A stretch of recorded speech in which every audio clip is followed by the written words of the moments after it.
Dear Venerable Sir, Dhamma friends, we are going to start a talk in our one-day program today. May everyone will sit down, settle down, and give the consent 3 times. Sadhu, sadhu, sadhu. Namo tasse bhagavato arahato samma sambuddhasse. Namo tasse bhagavato arahato samma sambuddhasse. Namo tasse bhagavato arahato samma sambuddhasse. Suriyassa bhikkhave udayato etang pubbangam etang pubbanimitang yadidang arunukang titi. Dear Venerable Sir, Dhamma friends, each time we are meeting here in the city Allenmathiniyaramaya, we allocate 1 hour for a Dhamma talk.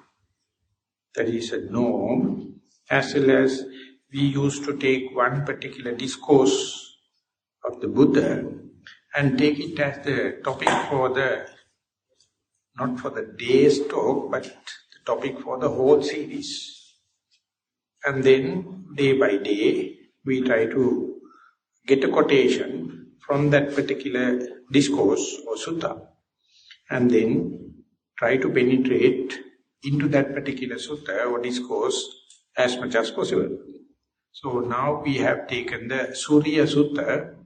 It has been presented in the Samyutta Nikaya, Bojjhanga Vagga, and there the relationship between each Bojjhanga means the factors of enlightenment, related with the association with the true person, or association with the normal person, and how the relationship happens, how one can monitor it, how one can understand whether that particular factor of enlightenment happening within oneself, whether the person or people associating are true people, whether they are noble people, it is no one's responsibility but your responsibility.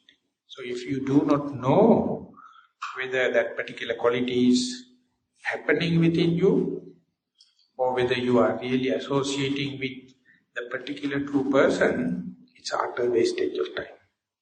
No one is going to take the responsibility. So the best thing is to give the theoretical understanding and let you try your trial and error, and with the trial and error only, you can understand that the people associating or your peer group are comprised of true people or not. And the other thing is the mental qualities or mental factors arising out of your meditation and the association with the true people is really pertaining to the Bojjhanga Dharma or the factors of enlightenment.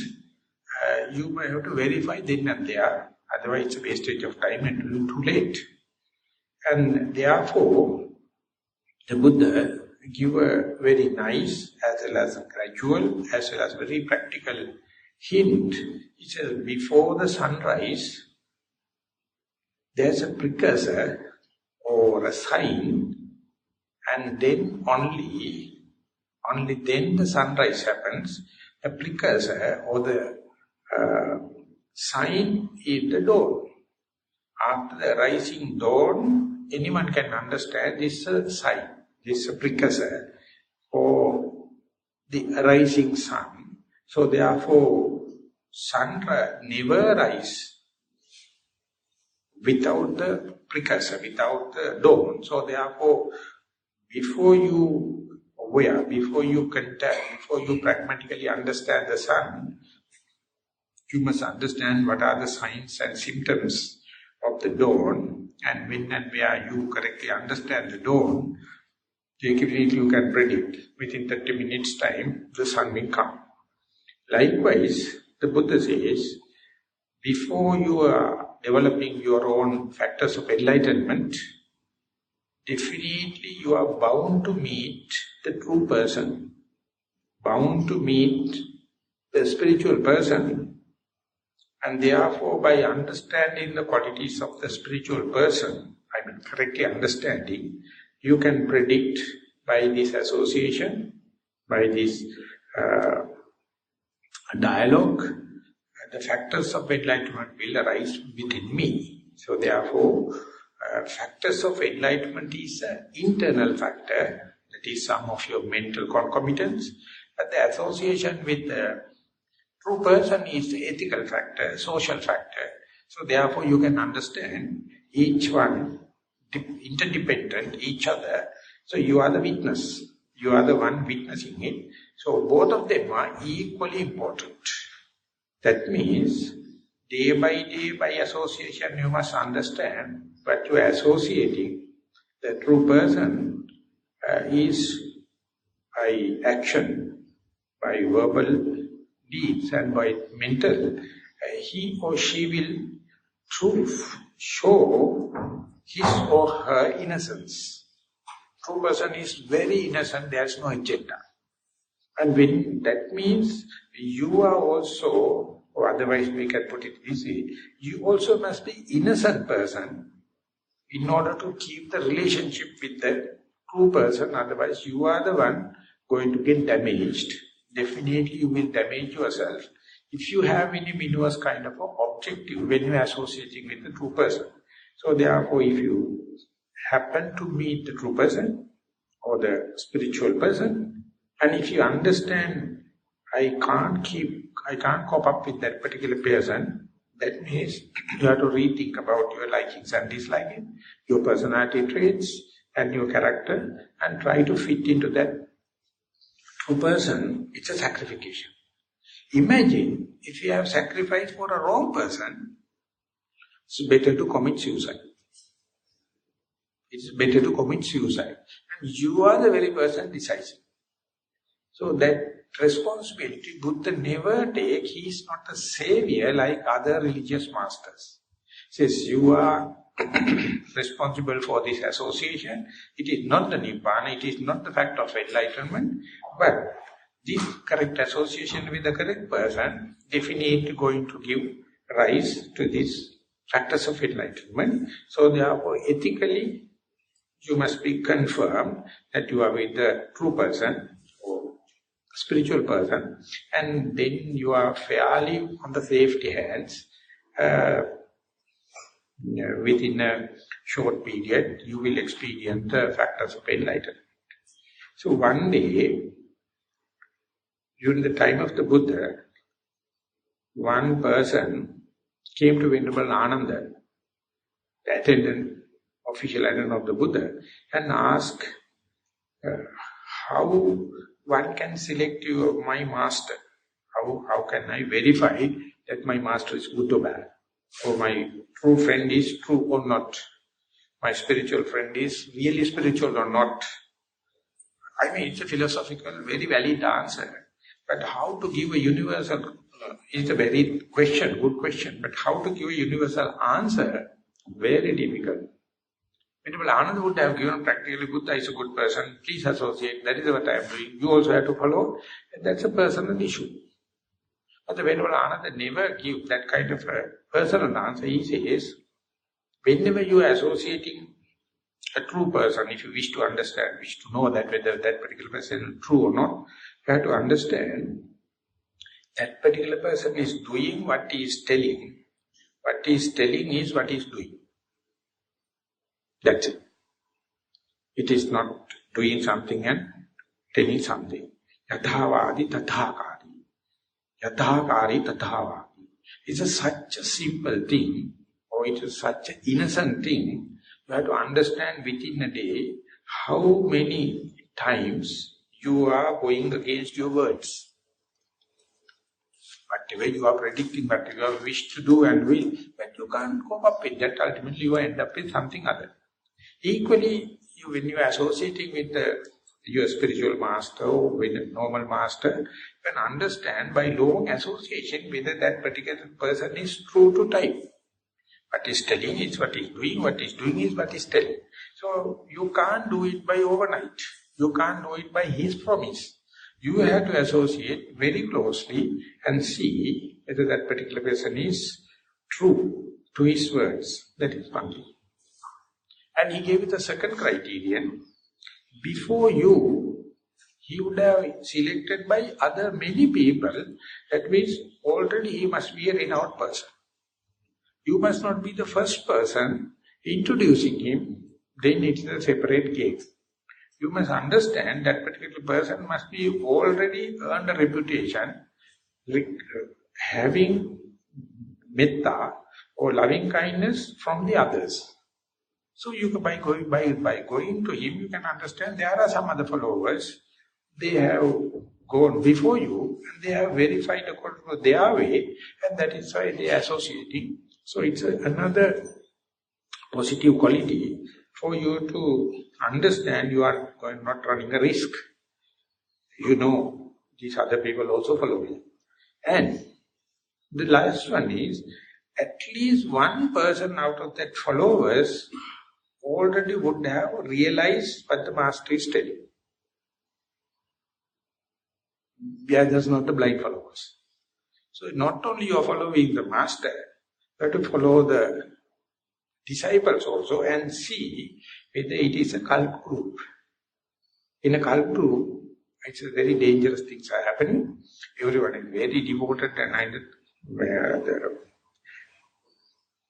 understanding each other, but directed wrong way. So understand these three characters, these three criterion, before express your trust. Before going to have a forward contract, see that particular person is doing same thing what he is telling, and is telling what he is going to do. And see whether there are other followers already recognize him and they are having a friendship or relationship before you.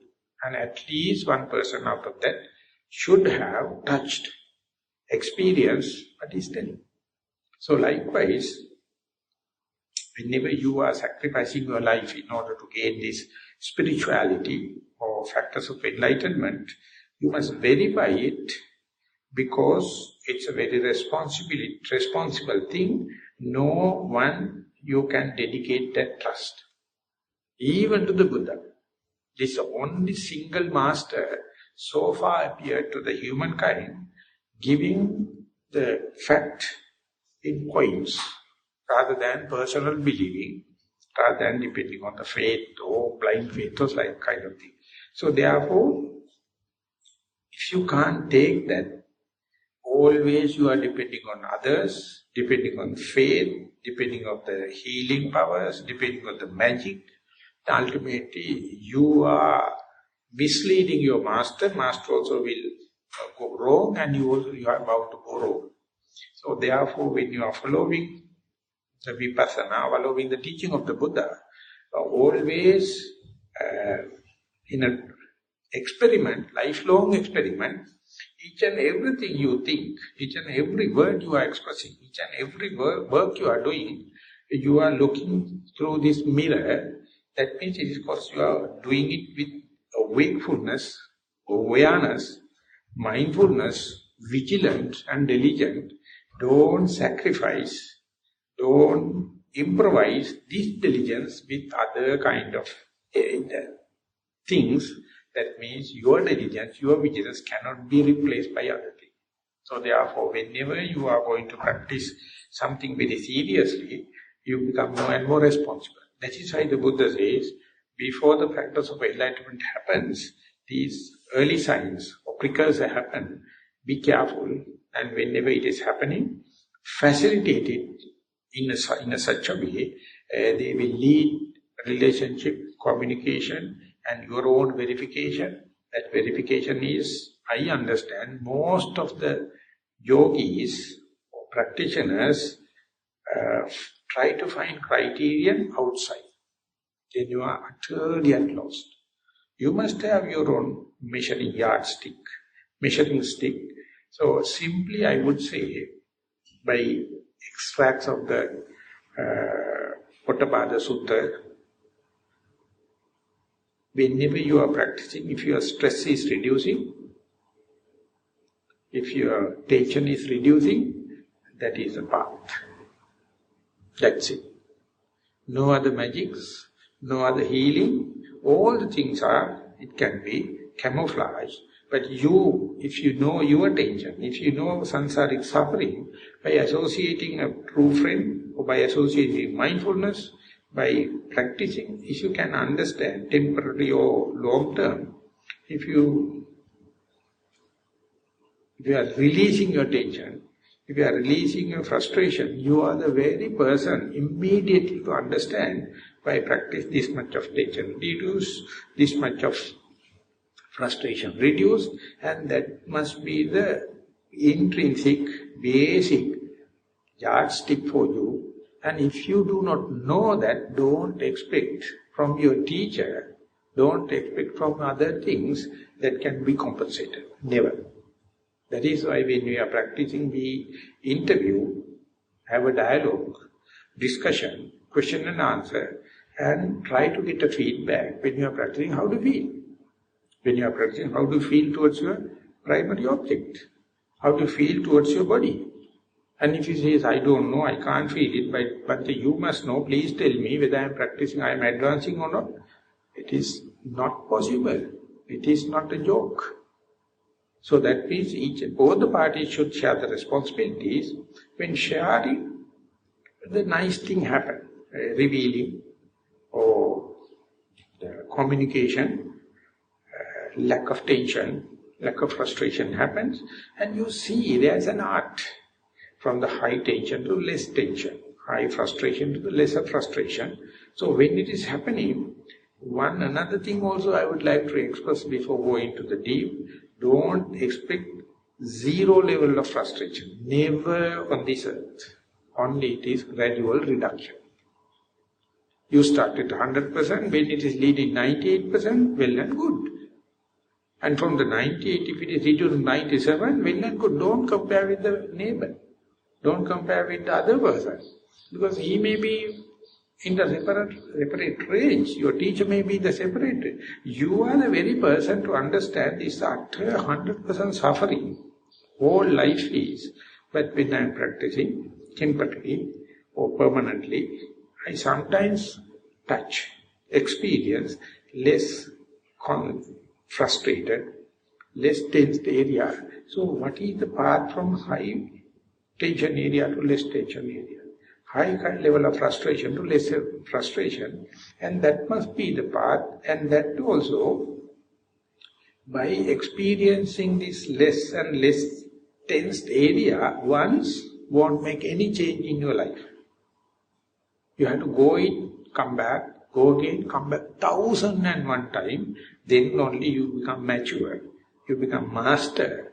The less tension area, high tension area, your going and coming is doing galvanizing effect, doing a reinforcing effect. So you must know the art, how the high tension area or the less tension area, what is the ways and means you can go there, sometimes come back, again going there. For this is the only way to verify your Bojjhanga. And starting with this, after giving this simile, the Buddha says, the first and foremost Bojjhanga is Sati Sambojjhanga. That's an enlightenment factor of mindfulness. So when you become mindful, if you become less tensed, less frustrated than unmindfulness, that's a very clear indication. You have tackled the mindfulness, you have defined the mindfulness, you have practiced the mindfulness correctly. So this is what the mindfulness is.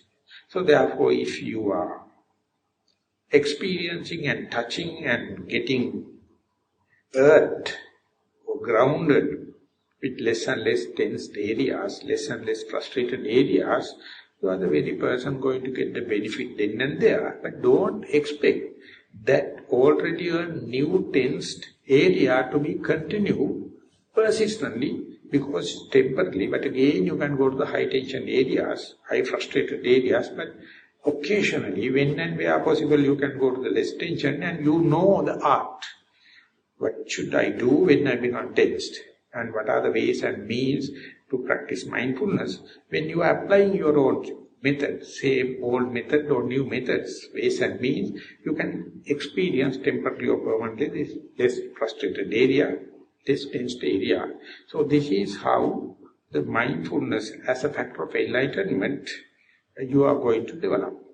And when it is developing, the amount of experience you gain to understand high tension area, mental tension, and then ways and means, understanding ways and means from high to low, and when and where you go to less tense and less frustrated area, now I am with my old method. I came to the less and less area, and you understand high tension, the method, go to the low tension, and you gain kind of experience that never you can get it from books. Never you can get it by offering alms. Never you can get it by practicing morality. Never it is get it by the bliss of your teacher, not by the past life merits, association with other people. But you have to understand, that is called Dhammajiva Sambojjhange. Dhammajiva, that means that inquiring mind. You gain your own practical experience. Occasionally I go to the high tensed mental tension and the frustration, and at that time I am not going to commit suicide. Instead I practice mindfulness.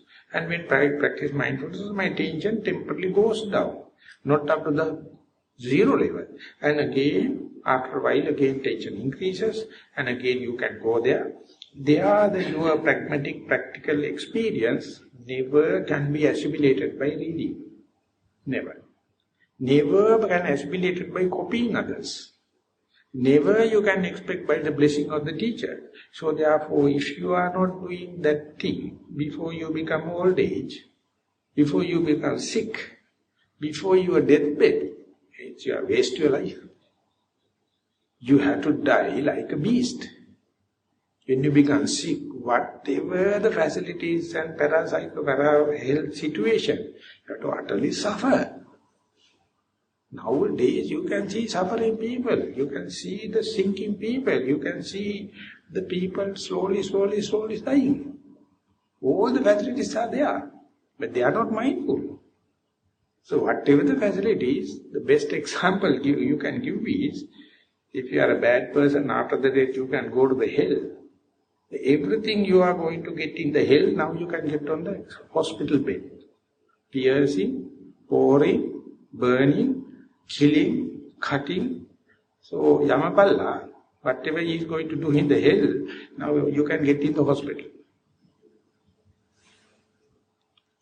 If you are not mindful, don't think your health insurance is going to take care.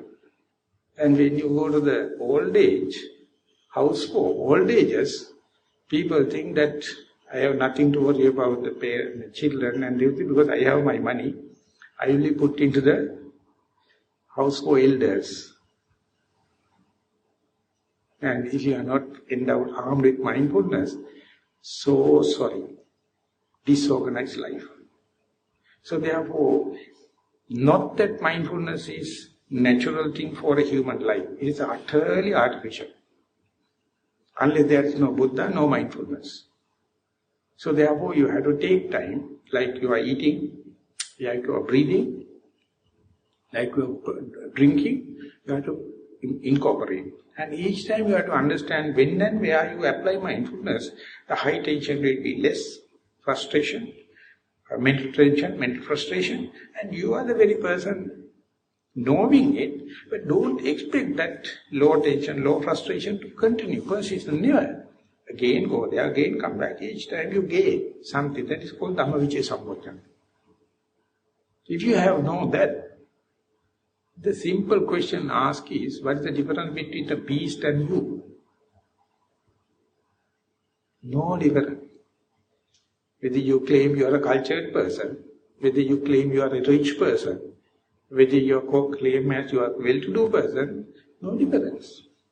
So when and where someone is mobilized, initialized with the mindfulness and the Dhammajiva, that means inquiring mind, he will be so energized, he will never lie, he will never sleep.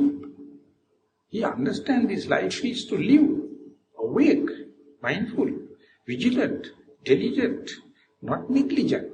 Otherwise, You are just a ghost. Appear like vehicle, but you are living in the different world. So the virya, that means the energy aspect, will be mobilized. So when and where you learn mindfulness and the inquiring mind, it is like a burning flame. Every time you are fully awake, every time you are fully energized. Imagine 45 years, the Buddha, each day 18 hours, doing the human duty even without wearing a slippers. Nothing. Daily 18 hours. No one paid overtime for him. Not even for 8-hour job. But more than any one of you, he was dutiful and he was beautiful. That is because energy aroused. It is like energized. So that means your small, the atomic energy and big atomic energy about to burst. It is not like a gravity force. It's beyond the gravity force. And your energy mobilized, so it is like an atomic bomb.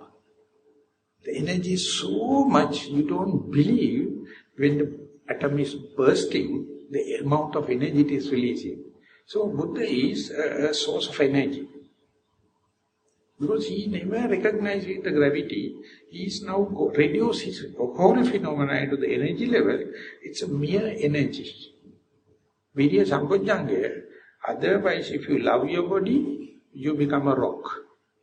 You become a log. You become the worldly thing.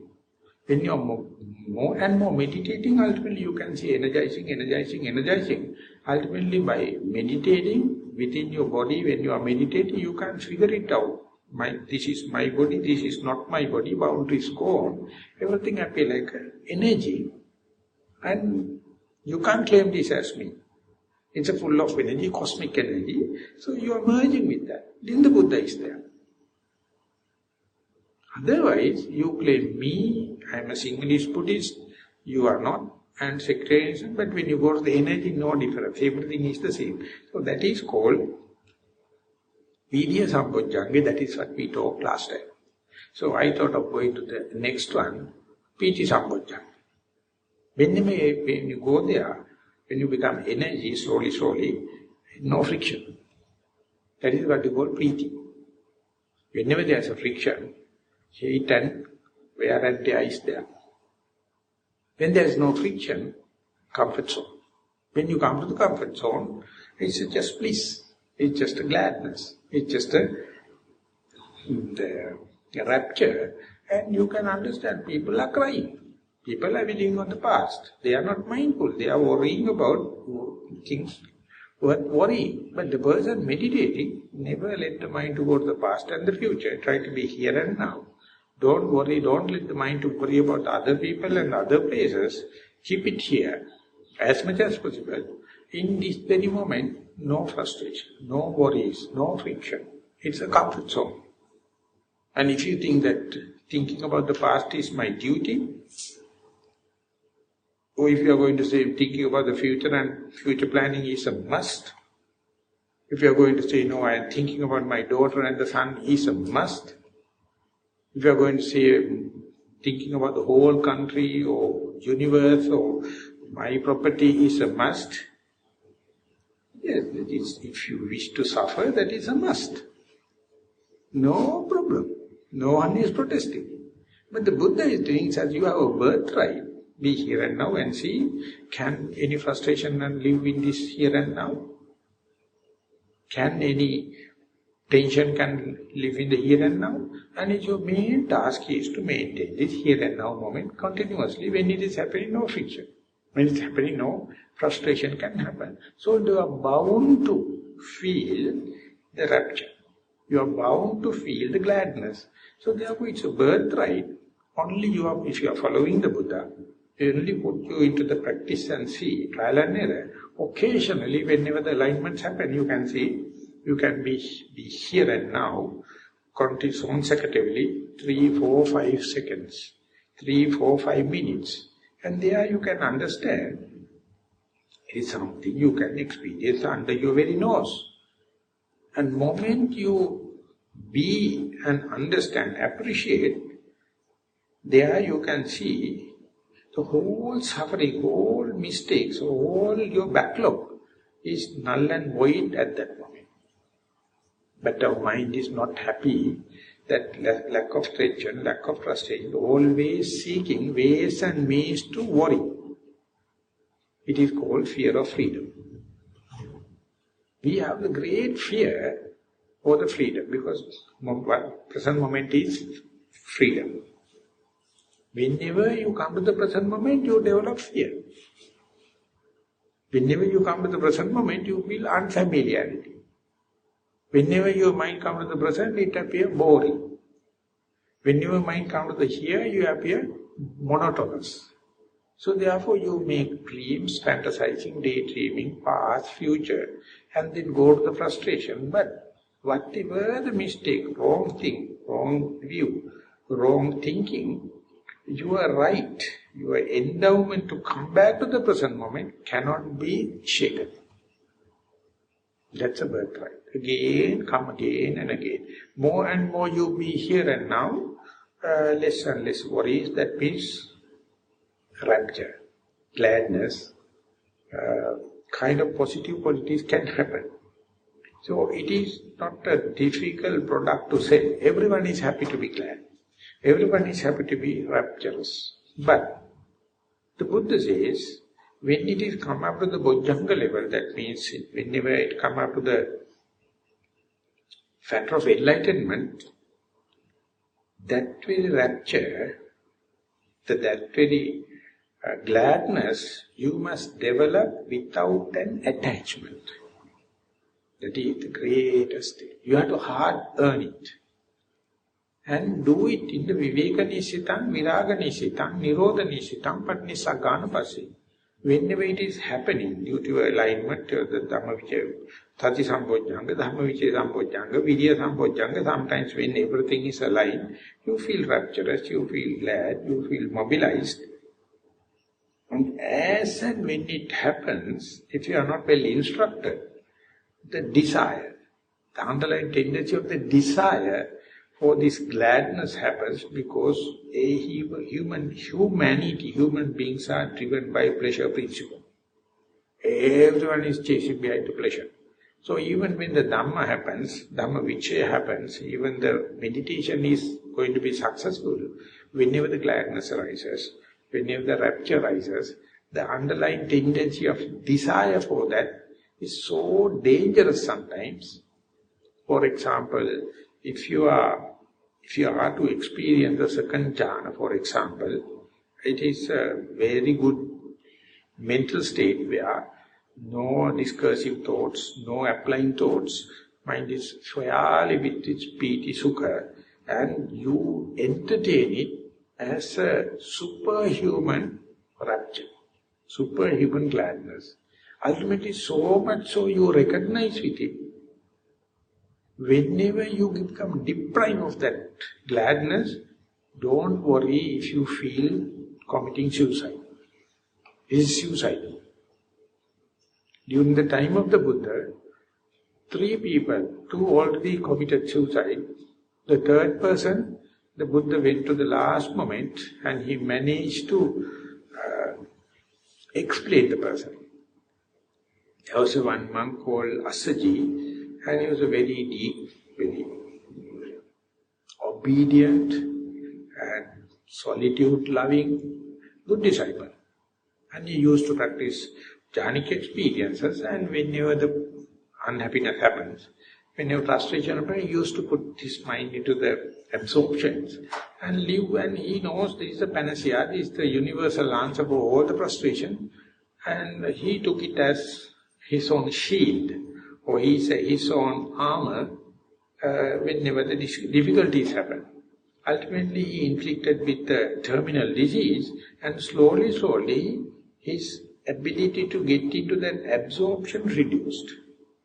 Now, the death fear of death is happening, pain is inflicting. On top of that, his early privilege to go to the jhana also disappeared.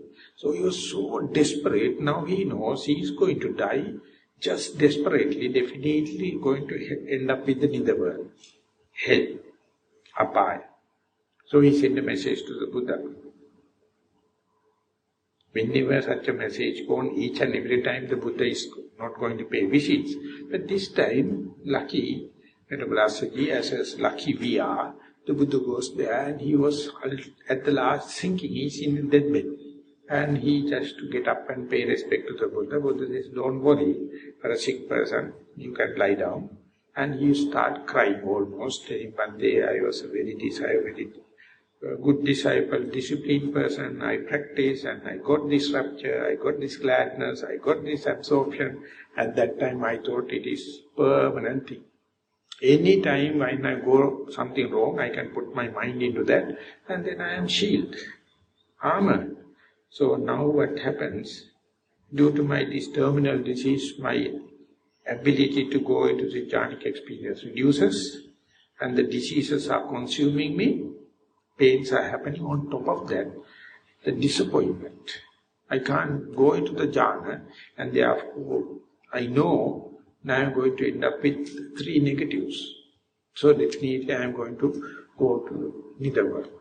Then the Buddha says, Kassapa, just like other traditions, do you think this jhanic pleasure is the aim of this dispensation? Is it the ultimatum of this dispensation?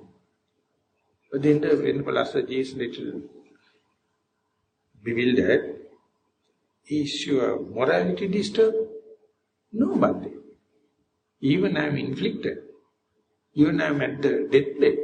Even I am now with the jhanic experience, my morality intact. Then the Buddha says, that is what you are responsible.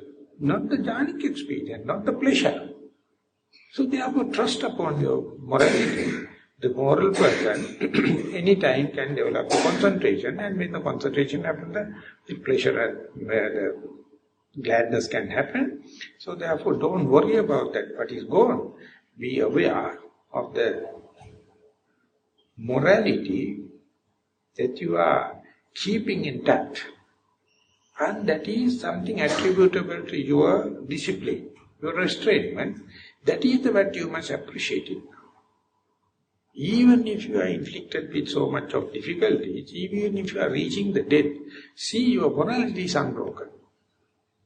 So when the people are practicing, meditating, and specifically when you are sitting, you can understand some people have past experience or kind of experience, meditation is aligned and have the rapture and the pleasure or the gladness. But some occasions it is so much tormenting, so much pain, or so much irritating sounds, so much of thinking, past, daydreaming, fantasizing. So he or she may be brooding, entertaining doubts. What is this? Today meditation is no positives, everything bad.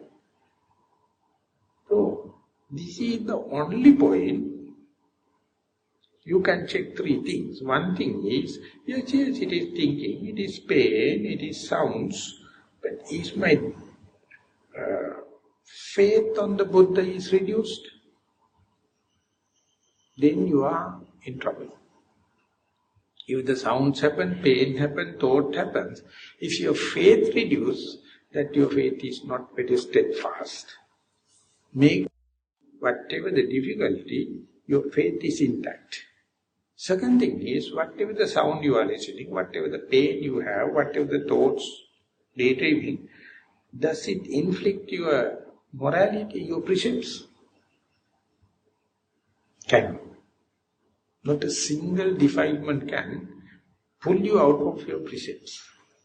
Whatever the thing happens, it is intact. So take care of that. Make sure that my precepts are intact. And the third one is, whatever the sound happens, pain happens, thought happens, are you mindful? Can that disturb your mindfulness? If you think your mindfulness is disturbed, definitely you are desperate. But today also, that is I have wanted to highlight, even if you are thinking, even if you are in the Anapanasati or in-breath and out-breath, or even if you are in the body, or past and future, can you make sure while you are thinking you are here, you are now, you are within yourself? Think, even if you are thinking about the past, it is happening here now. So that means mindful. And when you are getting a disturbing sound, definitely you are here. This hearing indicates you are not dead. Hearing indicates you are not sleeping. Hearing indicates you are not unconscious. So sound is distracting, but it is highlighting your mindfulness. I know definitely it is not a good advice or good thing for beginners to test, but senior yogis can understand whatever the distraction happen, can that distraction make you eccentric and unmindful? No.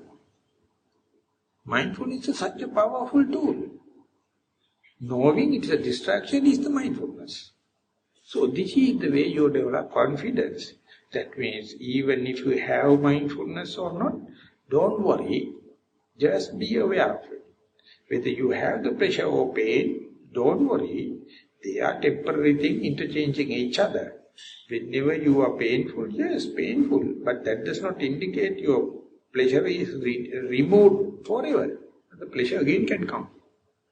Whether you are going to get the success or not, they are not permanent. But the mindfulness, if you are aware, you can understand they are reciprocal each other, going and coming. And therefore, even if you earn, this is hard-earned pleasure or gladness, you got to master it, Viveka-Nissarana, whether have it or not. Main thing is not to worry. Main thing is not to worry. Then only you can associate the pain without the emotional connection. Pleasure happens, yes. If pleasure is not there, yes. So therefore, not only that earning the pleasure or gladness or rapture, but the association, relationship with that very pleasure is a long, time-taking process. It's called galvanizing. It's called mastery. So therefore, let the pain happen, let the pleasure happen. When they are interchanging, see your underlying tendencies, how painful thing is colored by hate, underlying tendency of the hate, how the pleasure is colored by underlying tendency of the pleasure, and when and where red-handed, if you can see that, you can understand it's a tip of the iceberg is something, but the underwater, the underlying tendency is something. You have to master it both. What is appeared, manifested, and what is unmanifested. When both are to observe, then you can see it. We can say you can get a distance from the pleasure. Pleasure is there, you are observing at a distance, that is called Viveka-Nissarana. And the Viraga-Nissarana means the pleasure arising, but there is no special attachment for that. If there is an attachment, when and where no pleasure, you commit suicide. You become disheartened. You will never recommend anyone to meditate. They will say the meditation is leading to disappointment and the pain. But if you have the correct perspective or correct view towards the pleasure and the gladness, you'll understand the gladness and the pleasure comes and goes like a waning and waxing moon. At a time it is gaining, at a time it is losing. So when it is happening, it is not related to yourself, it is not related to your intention, it is not related to your will, this is the way. And that is the way you have to master. That mastery is called Viraga-Nissarana. Study the pleasure or pain, study the gladness without not much attachment. Viraga-Nissarana. Nirodha-Nissarana. So whatever the good thing you earn, bound to disappear, bound to wane off, bound to dwindle off. When that happens, if you can observe it unshaken, that's the way you master it. If you are shaken, you are a slave. Every good thing appearing is disappearing. Earning good thing is good. It is through your system, through your pratipadaya, kind of you're earning. But don't assume that whatever you earn is me, mine, or myself. Instead, be aware, now it is in the high peak. It can reduce. When it is reducing, when it is dwindling off, when it is disappearing, observe unshaken way, and that is the way you can master this gladness. So what is the master this happiness? So therefore, earning happiness and the gladness is one thing, and reinforcing, galvanizing, mastering, viraganishitam, viraganishitam, nirodhanishitam, patnisakkanapasi, that is the one. Many yogis are weak because they don't know. They think whenever the pleasure happens, whenever the happiness happens, whenever the satisfaction happens, they assume it is me, it is mine, it is myself. Ultimately, whenever it is disappearing, utterly creating a suffering. So the Buddha says, piya vippa yoga dukkha, appiya thampa yoga dukkha. Whatever the piya, that means desirable, when it is disappearing, suffering. If it's a big desirable thing, disappearing is a big suffering. If a small desirable thing, disappearing is a small suffering. So that is a law of principle, law of nature. So when and where it happens, if you can master it, then you are mastering not your mind, you are mastering the human mind. Everyone is the same.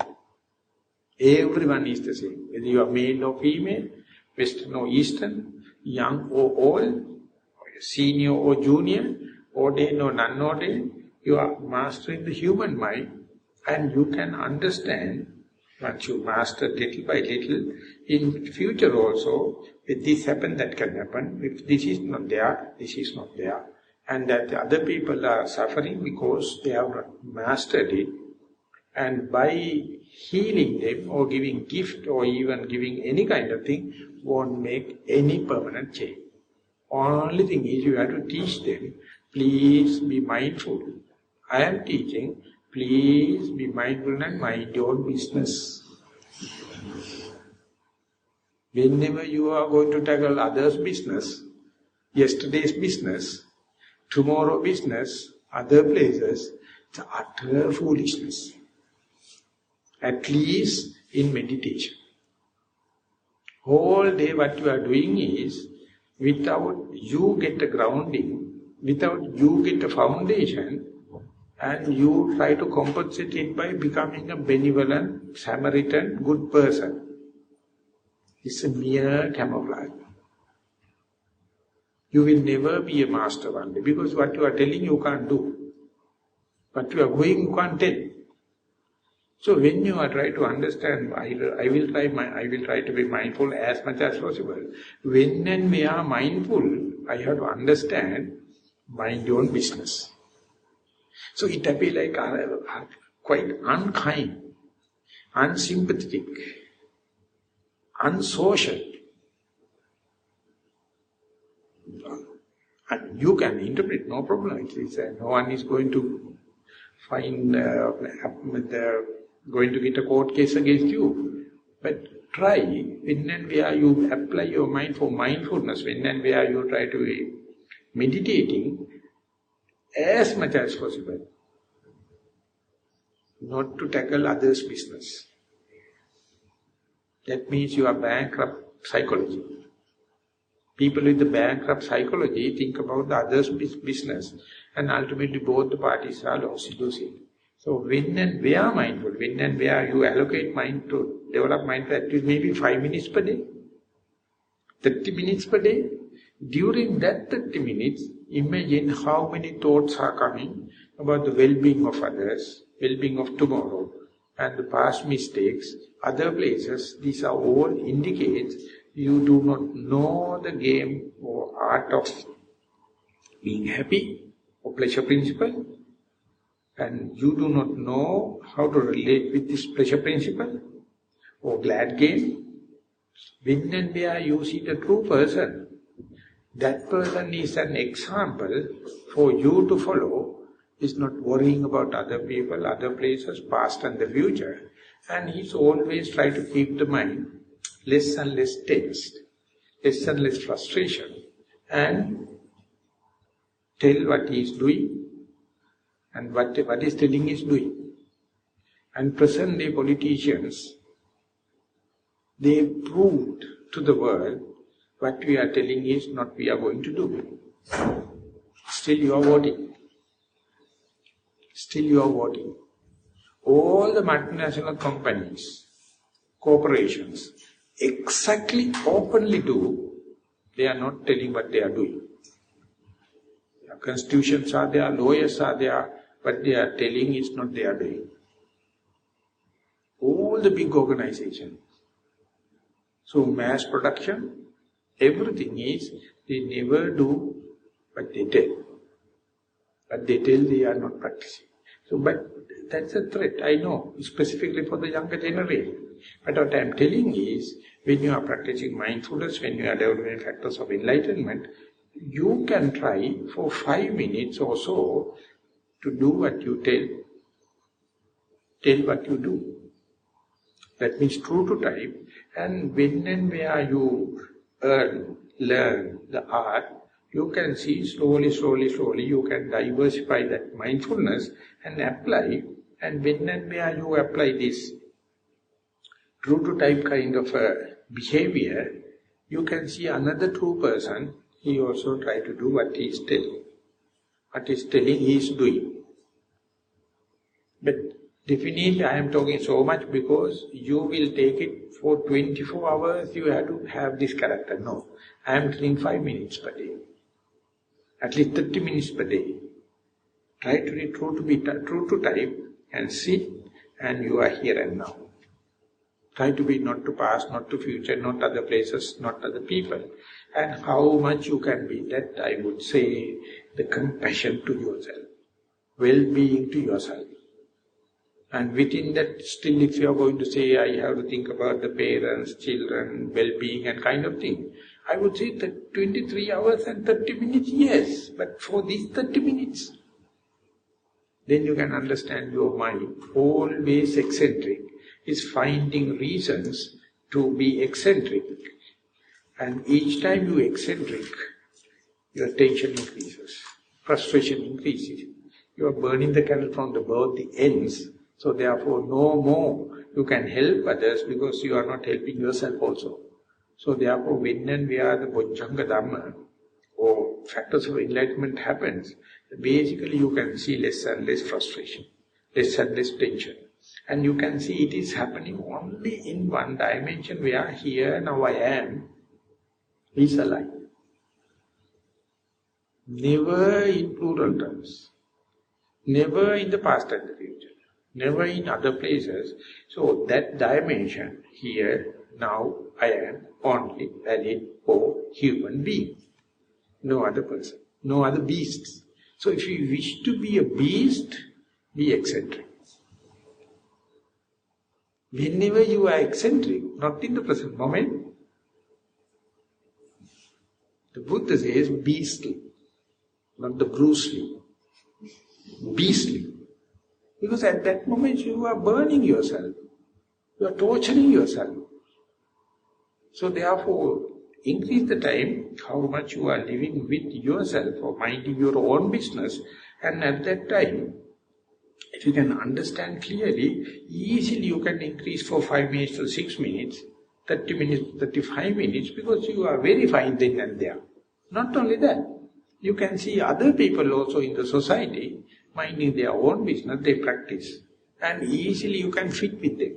So therefore, Kalyana Mittata, or association with a good friend, as well as development of this enlightenment factor within, they are nothing but the two sides of the same coin. Those who are not practicing, complaining, telling today you can't find true friends. You can't find spiritual being because you are not spiritual. If you are spiritual, huge amount of, more than what you expect, true people, spiritual people are there. But you don't have the eyes because you are always looking for pleasure principle, so there you can't see the true people. So when and where this Bojjhanga Dharma is going to happen, when and where you are learning this art, you can see in the society, true people are there. They are not advertising, they are not asking you to come, they are not kissing you, they are not hugging you, but they are up to there. So you have to live up to that level, ultimately you can plug with them. So therefore, day by day, try to understand the very first factor of enlightenment, namely the mindfulness. When you be mindful, I mean here and now, be aware here and now. In sitting, you may be within the sitting posture, you may see or you may follow in-breath and out-breath as an inner character. When you are walking in meditation, you may see left leg and right leg as the inner character. But even without that, when you are sitting, if you know you are sitting, still you are mindful. When you are doing walking meditation, if you know I am not sitting but walking, you are in mindfulness. So take it very simple and practice more. More and more you apply mindfulness, later it diversify, go into very deep penetration. That is how the Dhammajiva is going to happen. That is how the energy arouse, and that is how the gladness and the rapture happens. They are chain actions. Once the mindfulness is started, initiated, and the chain action is going to happen, always together with more and more chances to associate true people, more and more chances to associate spiritual people. So therefore, when and where you are mindful, you are not becoming unsocial, but you will get plugged into more and more true people, and therefore understanding that true people is a blessing.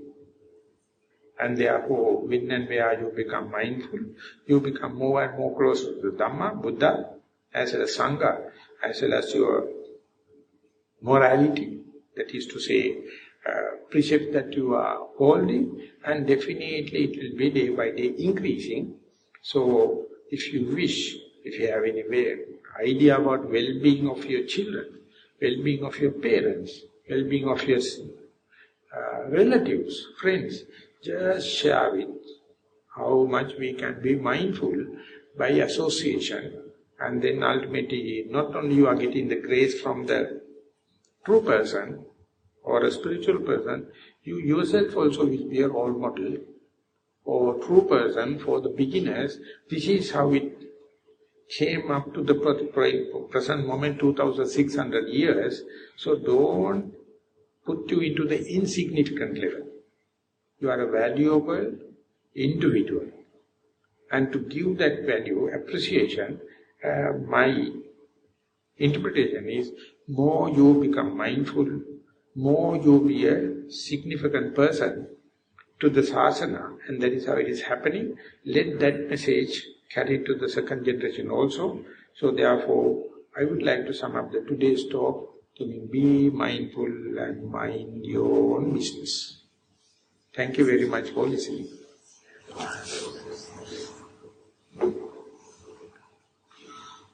And whenever Chandratana will give a translation in Sinhala, and therefore those who wish to, and he is very skillful in translating, I am also happy if you can check him and whether he is good in translation.